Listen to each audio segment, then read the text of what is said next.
Hey guys, how's it going? Let me just say, 1500. Yesterday we reached 1500 subscribers to this channel, and I am really grateful to every single one of you. The support and feedback that you've been giving me has been more than I could have ever hoped for, and I hope that I can keep you entertained every time you come back to my channel, for as long as I possibly can. You are all fucking sexy and I love you. Now, about this video, it's really special. To celebrate this milestone, I've written a creepypasta. A completely original and new pasta that I based off an idea I envisioned while I was working on a late night. It's a bit of a gamble, seeing that you may have developed a certain standard or expectation of the pasta that I read. I'm not one to boast, so you can be the judge of whether or not it's a piece of shit. So, thank you again, and as always, turn out the lights, get comfortable, and let the story begin. It was around midday when the call came. My manager at Target was asking whether I could work that night. The store had been understaffed recently, since many of my co-workers had left town. I didn't think much of it at the time. I didn't really have time to make friends in the retail business anyway. I do remember one guy though. What was his name again? I think it was Andrew. Yeah, that's it. I remember that he used to wear a striped red tie to work every day, even when it wasn't a part of the dress code. Murky clouds had already filtered out the sun as I left home for work. I wasn't even halfway to work before the first droplets of rain had begun to fall. I parked my car one street down from the shopping center and ran to the side entrance to escape the rain. Entering the store, I was bathed in the artificial white light of the hundreds of fluorescent bulbs above. The light was welcome, but the air around it had a stale, oppressive feeling to it. I know that sounds strange, but when you've worked in a department store for long enough, the environment feels extremely unnatural. It's as if you're being completely isolated from the outside. The warm, unfiltered air doesn't quite fill up your lungs, and the plain white interior forces an abnormal feeling of cleanliness about the room. The first thing I noticed as I walked around the store was that it was completely devoid of sound. There was no music playing in the background, no sounds of people walking around and talking. The room was still, almost as if frozen in time. The store should have still been open for another hour, and yet there was no one here. I decided to go to the employee reception and find my manager. I opened the fire exit door and stiffened as it loudly snapped shut behind me. The metallic clicking sound echoed in the silence. I climbed the stairs to the reception landing and looked around. No one here either. At this point I wasn't necessarily scared, more uncomfortable and confused. Suddenly a hand firmly grasped my shoulder and I leapt forward in surprise. Turning while backing off, I saw my manager looking at me with a questioning face, hand still suspended mid-air. I breathed a deep sigh of relief as she began to explain my duties for the night. As I walked back out onto the main floor, I noticed that the store was alive again. Popular hit songs played in the background as people walked around, talking amongst themselves. I was genuinely shocked. Was I just imagining things before? I shrugged it off. Why should I care? Things are normal now. So I was carrying out my assignments, tidying shelves, helping customers, when the announcement for the closing of the store beamed out on the public announcement system.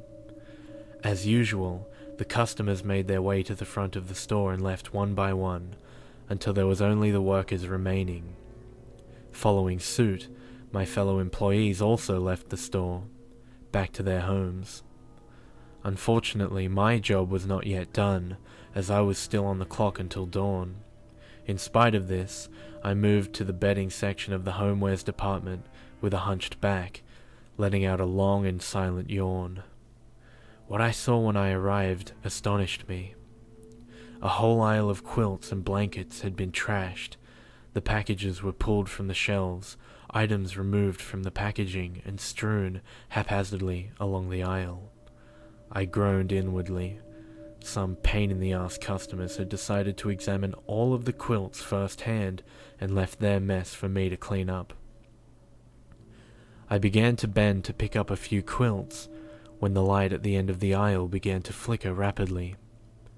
It was hypnotizing. It made the room in front of me appear as an old movie reel. Without warning, a black, deformed figure quickly lurched across the end of the aisle, beneath the flickering light.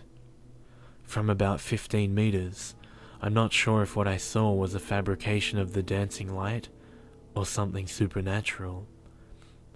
I've never believed in that kind of thing. It had to have been a joke, probably choreographed by the manager. I blinked a few times and rubbed the sleepiness from my eyes. Dragging my hands down my face and pulling on my cheeks, I reopened my eyes. As my vision focused, I saw that the clutter before me had ceased to exist. All of the stock was neatly packed on the shelves. Blankets were folded precisely and stacked symmetrically. At the far end of the aisle, the light was no longer flickering, its bright light reflecting on the now clean white tile floor. Everything was back to the way it should have been, and yet it all seemed wrong. Once again, it seemed that something impossible had happened right before my eyes with no logical explanation. I was definitely worried now. I reached to my pocket for my company phone to call for the manager. I dialed the 3 digits and held the phone to my ear. I was expecting it to be out of service, or battery, as is the cliché in these kinds of situations, but to my relief, the ringing sound played. But I could hear 2 ringing sounds, one through the phone, and one from halfway up the store from the direction of the toys department. I recognized the second ringing as the specialized ringtone for the manager. I always hated the toy department. The shelves were far above eye height, reaching at least 2 shelves above my head. It was hard to find things in this area because it was like an overgrown hedge maze. It was hard to find things in this area because it was like an overgrown hedge maze covered in children's toys. I began to move quickly toward the sound of the ringing, hoping to catch my manager busy at work.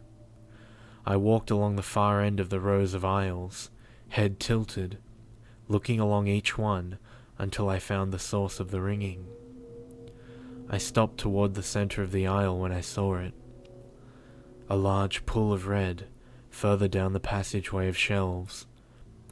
Off to the side was a phone, slowly moving around as it vibrated. It was coated with the red substance. Subconsciously, I started to take baby steps toward the large splatter of red, torso leaning away, ready to run at the sight of trouble. As I got closer, I noticed that the red liquid continued along down the aisle and around the corner, as if something was dragged through the initial pool. At this point, I knew it couldn't have been a joke anymore, and my natural instinct to stay out of dangerous situations kicked in. I turned back to leave, but now a towering shelf wall was blocking the exit that I had just come in through. I hadn't noticed until now, but the shelves that lined the aisle now reached the ceiling, making it impossible to climb over. This is impossible. What's going on? I looked back to the gory scene in the aisle to find that it was no longer there. It was as if there was never any spill in the first place, and the manager's phone was nowhere to be seen. I was frozen to the spot. I didn't know what to do. I willed my body to move. I told myself that at the first sight of any trouble, I was going to run straight for the fire exit and leave. I started to briskly walk out of the toy department and down the main walkway toward the front of the store. That was when the lights started to flicker. Every light in the entire store began to flicker, on and off.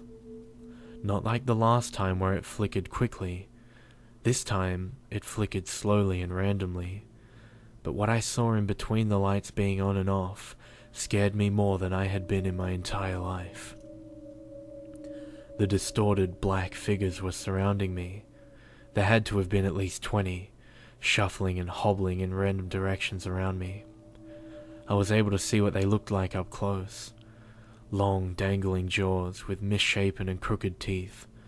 Their arms hung out in front of them, knuckles dragging along the ground as they limped around on stick-like legs. I could only see them when the lights were off. It was strange.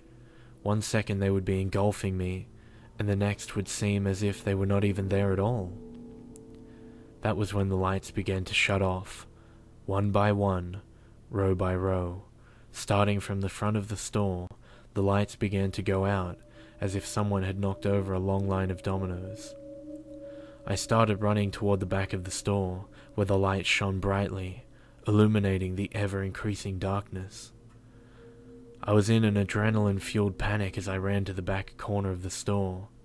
With my back against the wall, I watched as the last row of lights went out, until the last light directly above me was remaining. It was as if I was on stage, a single spotlight shining down upon me. I looked out at the audience of disgusting and hideous monstrosities as they surrounded me.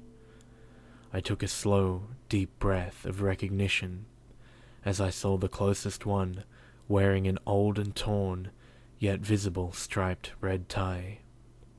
The light above me clicked off.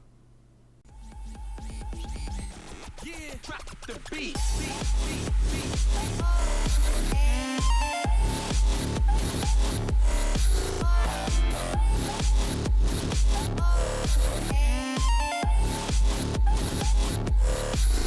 The beat.